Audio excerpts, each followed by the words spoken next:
Hello, Labradoodle puppy lovers and families from our triple play litter. This is a video litter update for these 3-week-old puppies from our triple play litter. We've got lots of 3s this week. And in today's video, we're going to talk about what the puppies have been up to in the past week. We're going to let you know if they can hear yet. We're going to tell you a little bit about how week 3 is when all the fun begins, and we're also going to start talking about nutrition. Hi, I'm Claire from Van Isle Labradoodles, and these little guys are in their 3rd week, and look at how they have grown. Oh my goodness, I tell you, they are taking up so much space now that poor Mama Joe hasn't really got enough room to spread out far enough for everybody to get in there. So you'll see all sorts of frantic mad activity there from Pink and Green, who I was holding in my arms. I was holding on to them because they were asleep when I came in. But look at how strong and vigorous these puppies are, and look at the shine on that coat. So Mama Jojo's doing a great job. She has told us that the kids are starting to get to be ready to move out, and the kids have started to tell us that. So how do we know when it's time for them to move? Well, as I explained before, their ears might be open this week. They're all open. They can all hear. So as soon as they have all those senses, that means they're ready to start engaging fully in the world. We don't want to take them out of their nice, safe environment until they are fully ready to engage with everything. We want them to be all prepared to have all of the external stimuli of sight and sound. And so once they show us that, then all we're doing is waiting for them to develop their physical ability to move around and show us that they are ready to have some more real estate and to get out and start exercising those muscles a bit. I'm just trying to find an open spot here for Mr. Silver Collar. Sometimes these collars are all going to get changed shortly. They're starting to get a little bit worn out from everybody running all over each other. So they are moving around more. They do have more muscle tone, but they're not so physically active yet, where they're trying to escape out of the box or they're running out of space to find somewhere to exercise and start getting those muscles developed. So as long as they're happy in here and Jojo's happy with them in here, then we just are going to leave things as they are. Now you can see how much scrambling is going on here to get to the milk bar. Up until now, or continuing right now, the milk bar is their only source of nutrition. Mama Jojo supplies everything. Now, as you've heard me say many times, Mama Jojo is on 100% raw diet. And that raw food comes in a combination of freeze-dried food, and it also comes in frozen raw format. And so what Jojo eats is of a puppy formula, and the frozen puppy food that she eats is what all of these puppies will be weaned to. So the freeze-dried food is exactly the same, it just has been freeze-dried. And the reason for doing that is more for convenience than anything else. So if you're traveling, you're camping, you're in a hotel, it's not convenient to take frozen raw with you. So instead, you can take the freeze-dried raw. It's just in a smallish bag. It's easy to pack along. Wherever you are, you just need to scoop it out, add water, stir, and you're done. It's really simple. It's a really nice, easy, clean, and safe way to feed your dog raw food. The other benefit is freeze-dried food is recognized as being 100% bacteria-free. So if you're working with your dog as a volunteer, your dog is a therapy dog, or your dog is going to be a service dog, then that type of feeding is acceptable to them. The frozen raw also has no bacteria in it in its frozen state. And that's because the manufacturers use a process called HPP, which stands for high pressure pasteurization. And what that does is remove any and all bacteria from the food. Now that's good and bad. It's good in that there's some safety in that, obviously. The bad is that all the good bacteria along with the bad bacteria is removed. So it's not 100% natural. Now people often talk about how freeze-dried is not as natural as frozen raw, but I say that's silly because the frozen raw has also been processed to a degree. All of it, though, is hugely better than feeding your dog a kibble diet, which is highly, highly processed with very high heat, multiple times before it's formed into the kibble shape. Goodness gracious, Blue was just having a bit of a fit there, not quite finding his faucet at the milk bar. There we go. So you can see they can all find their way. So the benefits of raw, lots of times people ask, well, why do we feed raw? What's the matter with feeding kibble? People have been feeding their dogs kibble for decades and dogs seem to be doing just fine. And that's of course entirely true. Dogs are scavengers. They can eat and survive on anything. They can eat garbage and survive. We know that. There's many street dogs in the world, and they subsist solely on what they can scrounge out of a garbage can. But do they thrive? Not at all. Now, your puppy here, what is your #1 goal for your puppy? You want your puppy to have a long and healthy life. More than anything, we all wish that our puppies lived longer. The saddest thing is when our puppies leave us before we're ready for them to leave. And it's always too soon when they do leave us. So the first thing, that the foundation for all of your puppy's health is their nutrition. So kibble is processed, as we know. And what happens with kibble is it's heated at an extremely high temperature over and over and over so that it can be shaped into the forms and those forms stay intact. And so all that high heat, of course, destroys pretty much any of the bioavailability that's in the kibble. So that's why with kibble you have to feed, a tremendous amount of food in order for your dog to get any nutritional value.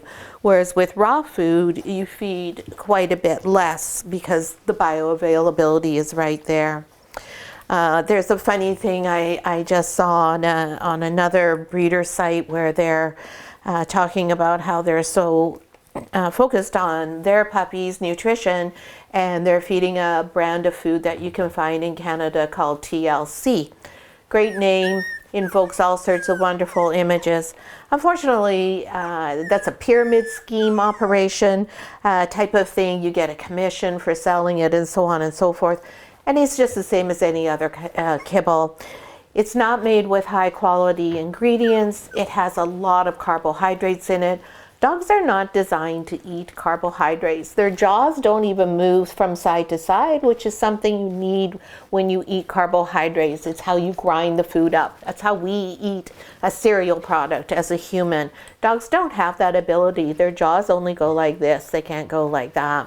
It's also why they have those big sharp teeth. They're designed to rip and tear their food, not chew it like you and I do.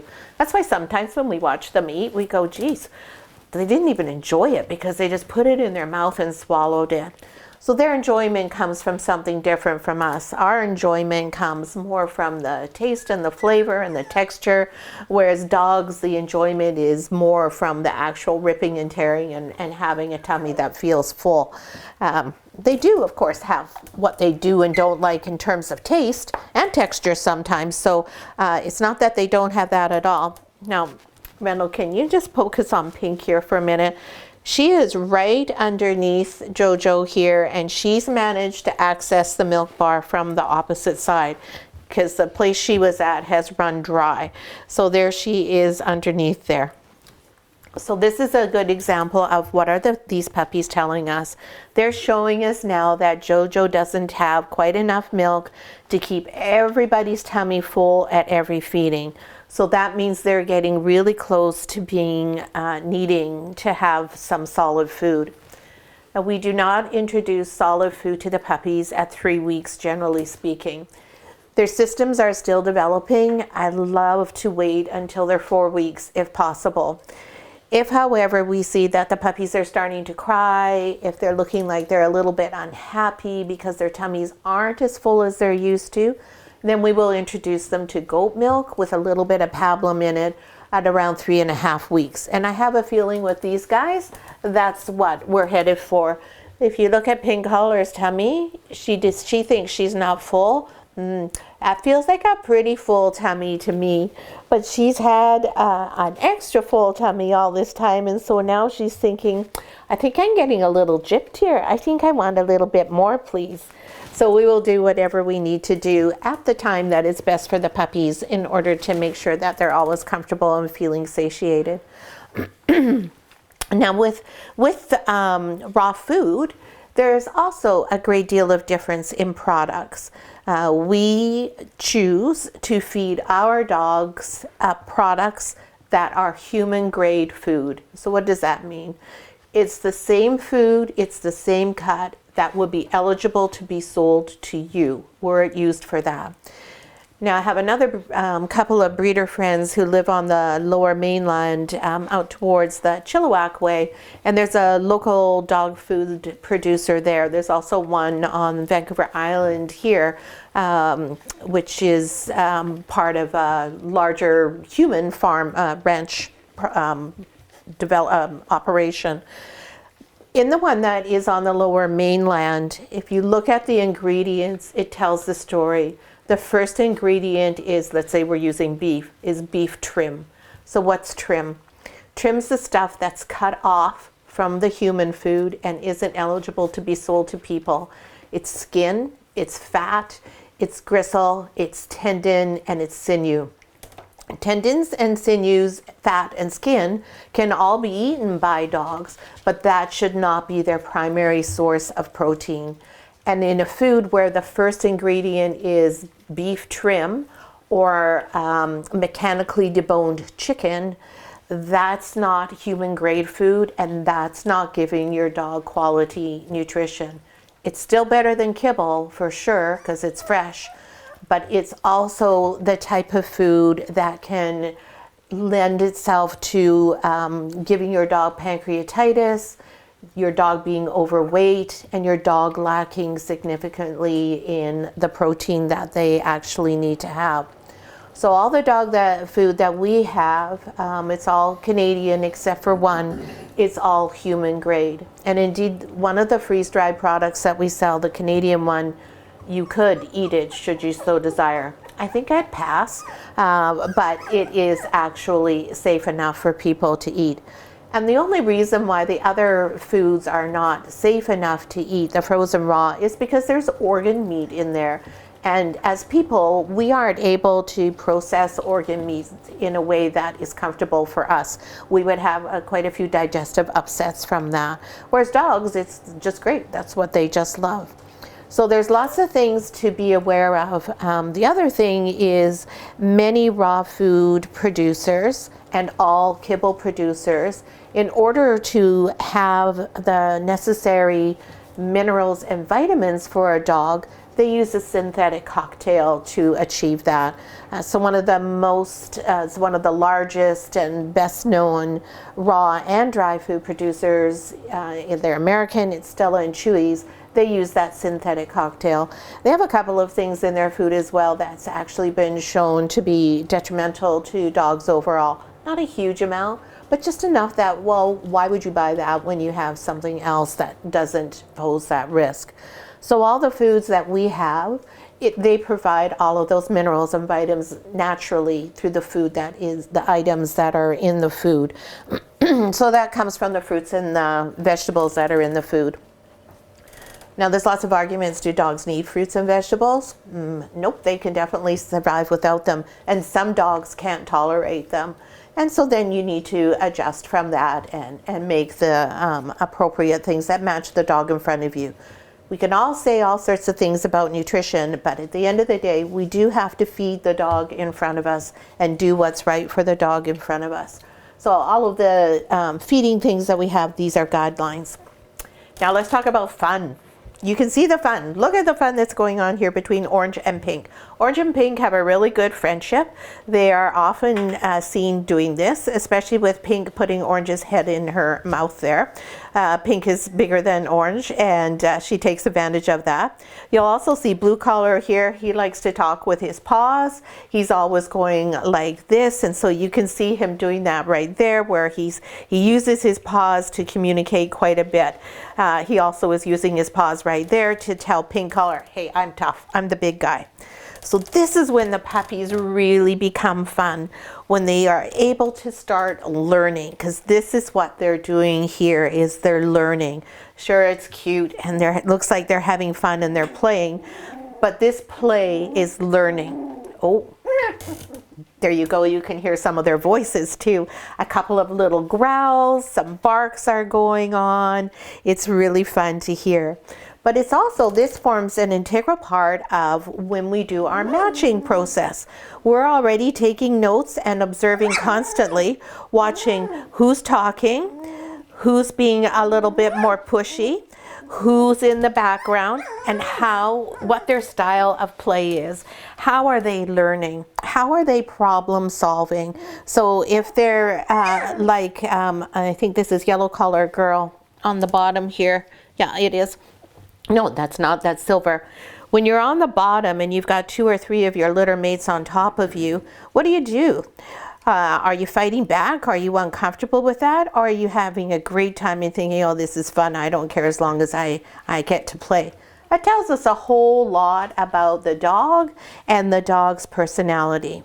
Now, what you're seeing right now at week 3 is not probably what you're going to see at week 8, but it does form all part of our assessment and our notes and the whole process that we go through when we do our matching with them. So now is the time when the puppies are starting to be ready to have toys introduced to them, when they're ready to start learning, as I've said, so we can start putting things in here with them, because we want to start exposing them very gently and very gradually to new things. So this is when we're going to start to have a small teddy. We're just going to put it in here, or we'll actually probably do it in the doodle den, because these guys are going to be ready to move in the next couple of days.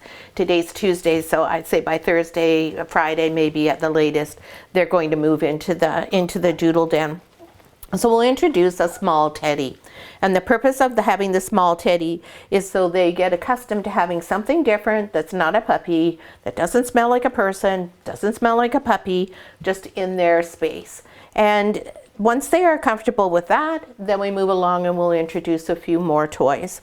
So next week when we do our update, we'll be talking quite a lot more about toys and how important they are to your puppy's development and to your adult dog.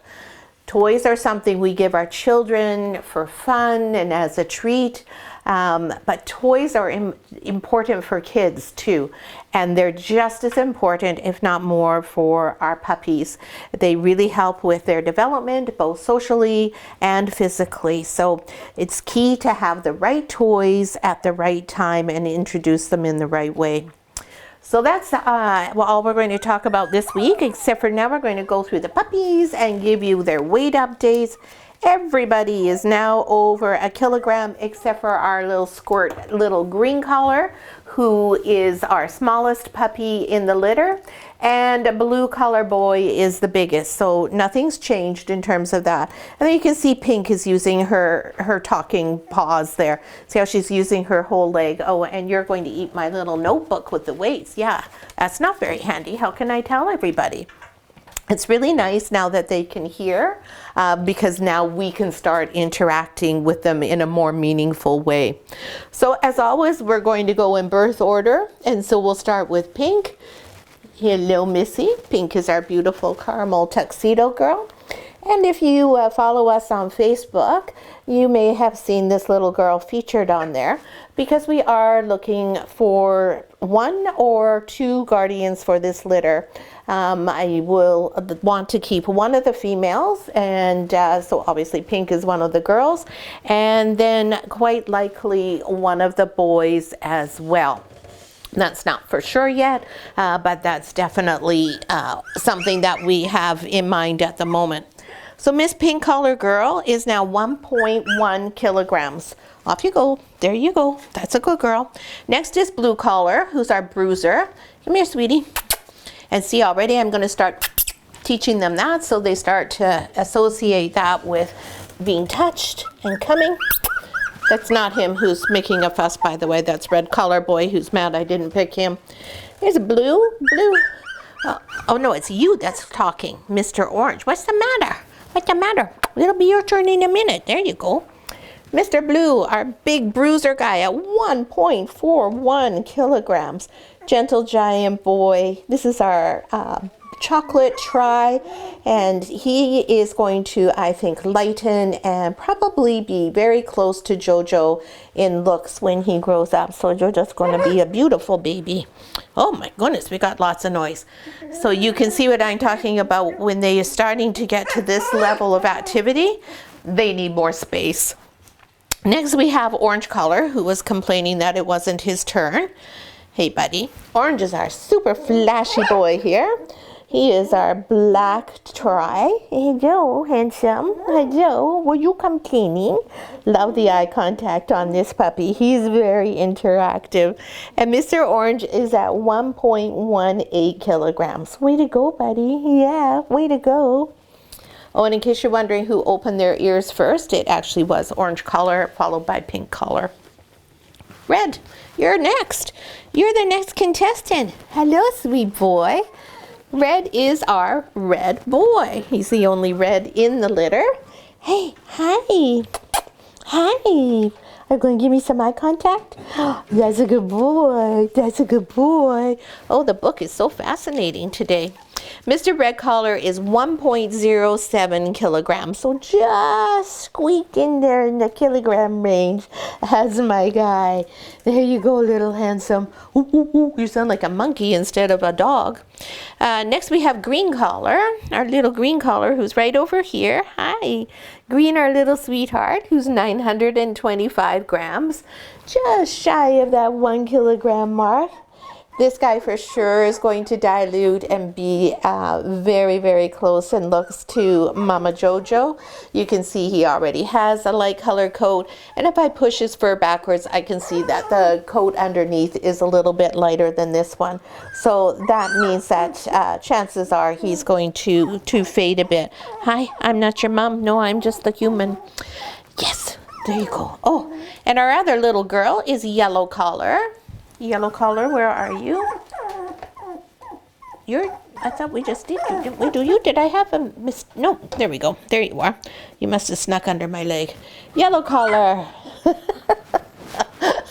That's quite a lot of barking you're doing, Mr. Orange. Oh my goodness. We're going to call him the communicator of the week. Miss Yellow Collar. She's our dark chocolate phantom girl. She has no white on her. She's the only puppy that's not got the white markings on her. And she's 1.12 kilograms. I'll send her over to talk to her brother Orange and see if she can get him to stop all that chatter there. What's you complaining about, buddy, eh? What's you telling us? And then we have Silver Collar Boy. Hello, sweetheart. Silver Collar is very similar to his sister Yellow, a nice dark chocolate phantom. And those two may stay dark or they may lighten up like their mom. It's impossible for me to predict at this point in time. If I do the little coat test, they look the same underneath as they do here, but that doesn't mean necessarily that they will stay dark. Almost always chocolates do tend to fade to a small amount.